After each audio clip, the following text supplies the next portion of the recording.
What's up guys, it's your favorite Kiwi coach and give me 6 months of your time and I'll give you the best golf swing of your life.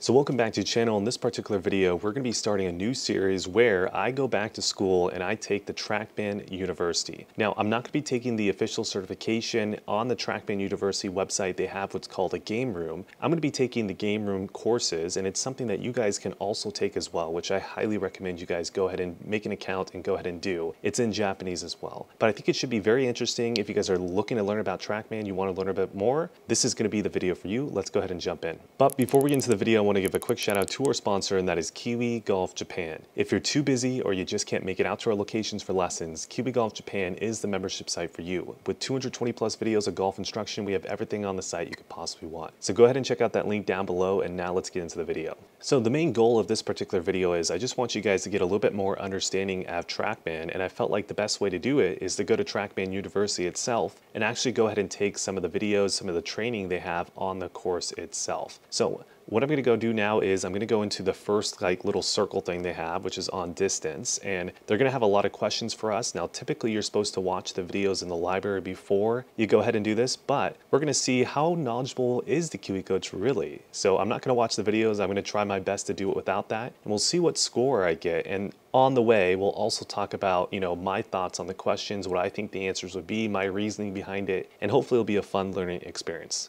So we're now going to start taking the TrackMan quiz. Now I've already taken 47% of the quiz. I just wanted to get a good feeling of kind of what were the questions, so I wasn't really unprepared. Now that I feel like I have a good understanding of kind of what they're going to be talking about, you're going to watch me struggle or possibly succeed. So will the Kiwi coach get 100% on these next questions? Let's see. Here's the first question. The more negative the attack angle, the higher the driver smash factor will be when optimized for distance. Typically, the more you hit down on the golf ball, and this again is assuming on what the original swing was, but typically when you hit more down on the golf ball, you're actually going to be getting less smash factor. So I'm going to say this is false. Yes, I know it. Yes, we got it correct. First one done. 1 for 1, baby. The more positive the attack angle, the lower the driver smash factor will be when optimized for distance. That's obviously false because the first one.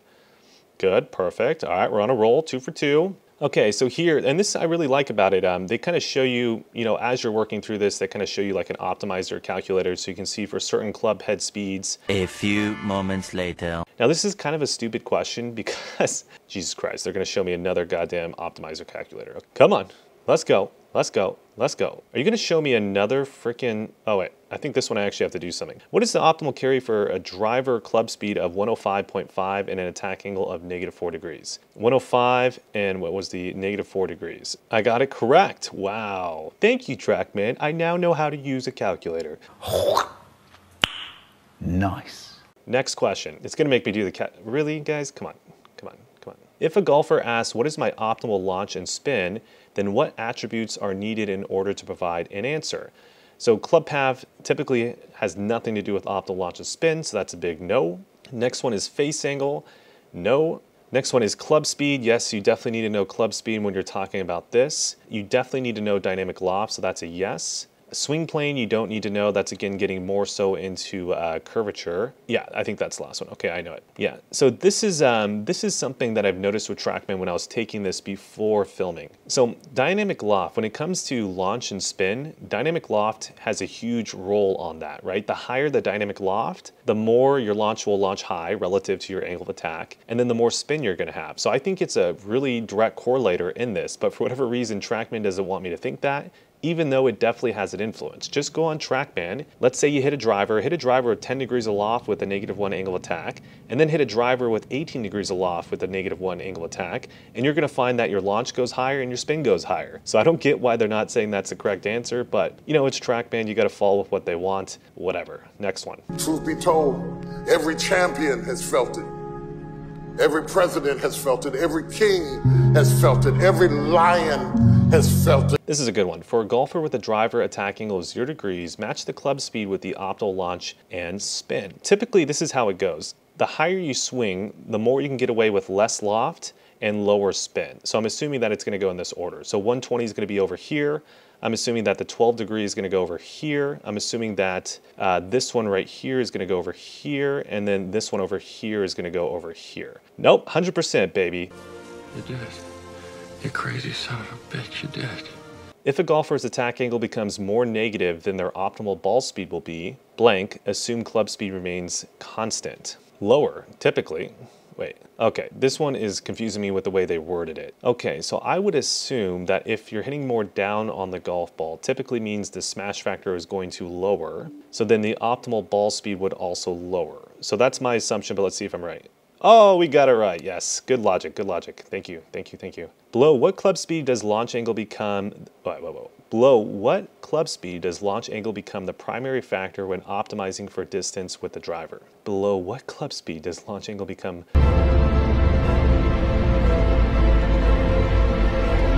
You know, typically I would say launch angle with any club speed is very important to understand and have the correct launch angle. So this is another one where TrackMan wants you to know what it wants you to know. So I'm assuming that when it gets really, really low club head speed, what they're trying to say is that you need a higher launch, so it's more important, because if you don't have a high launch, you're gonna hit the ball so short it's not even, you know, possible. So I'm assuming it's 65, let's see. Nope, 85. Now this is kind of a stupid question because with the 65 mile per hour club speed, if you had, let's say, a launch of 6 degrees, the ball's not going to go anywhere, right? Versus if you had a 65 mile per hour club speed with, let's say, a 12 degree or 13 degree launch angle, the ball would go much further than the 6 degree launch angle. So I would argue that, you know, no matter what speed it is, launch angle is a primary factor when optimizing for distance. So this is another kind of stupid TrackMan question that I really don't get. So let's move on. Does launch angle or spin rate play a bigger factor in the optimal driver launch conditions for club speed less than 85? But I would argue that they both have the same influence, but I really don't know with TrackMan because they want you to answer it the way they want you to answer it. But you could argue that both of these have the same influence over, you know, optimal distance,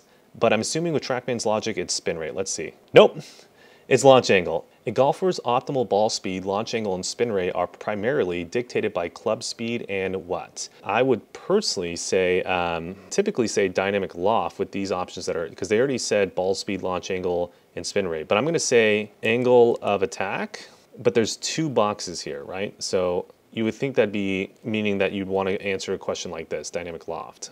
But I really don't know with TrackMan now. I'm a little confused here. I don't know what TrackMan wants me to say, but you could argue dynamic loft definitely dictates this as well, and angle of attack also dictates this as well. But which one do they want me to, you know, use? There's two boxes, dynamic loft. Let's go with this one, attack angle. Yeah. See, I told you I was good at put attack angle, but below what club speed does launch angle become the primary factor when optimizing for distance with the driver? Well, I'm assuming the last one was 85, right? So let's just put 85, but maybe they want me to go one higher because we're trying to get me to understand that the higher the club speed, the more important it is. Does launch angle become the primary factor, right? So the last question, 85, was the correct answer, but it's either 105 or 85. It really depends on what logic they want me to use. I'm just gonna go ballsy. Let's go with 105 and see if I'm right. Nope, 85 is the correct answer. Anyways, let's keep going. All right, does launch angle or spin rate play a bigger factor in the optimal driver launch conditions for a club speed less than 85? So which one of these? So based off what they said before, it has to be launch angle. Yes, launch angle. So I think what they're doing now is because I got some wrong, they're making me redo these, right? So a golfer's optimal ball speed, launch angle, and spin rate are primarily dictated by blank and attack angle, club speed. I got that one right. Okay, the optimal combination of ball speed and spin rate are needed to maximize driver distance. Launch angle and spin rate, not dynamic loft, even though you could argue dynamic loft is also it. I hate you, TrackMan. You're gonna turn me into a mindless TrackMan instructor. That's what this quiz definitely made me do. Well done, you completed this module. I got 23 out of 5, right? Yeah. I think so far what I'm learning from TrackMan is there's definitely a very specific way they want you to learn and the way they want you to answer. The words that they're using, like most or primary, I think is definitely subjective and it really depends on the situation. So I think it's more nuanced, but also I can understand why they're trying to do it that way. They want you to learn it the way they want you to learn it because it's their university. So I totally get that as well. But yeah, that was my score. I hope you guys enjoyed this video. If you guys want me to do more modules of this and you guys enjoyed this style of video, let me know and I'll definitely do more. But that was TrackMan University. Link down below to TrackMan University. Check out our Key Code 6-month program, all that good stuff, and I'll see you guys in the next video.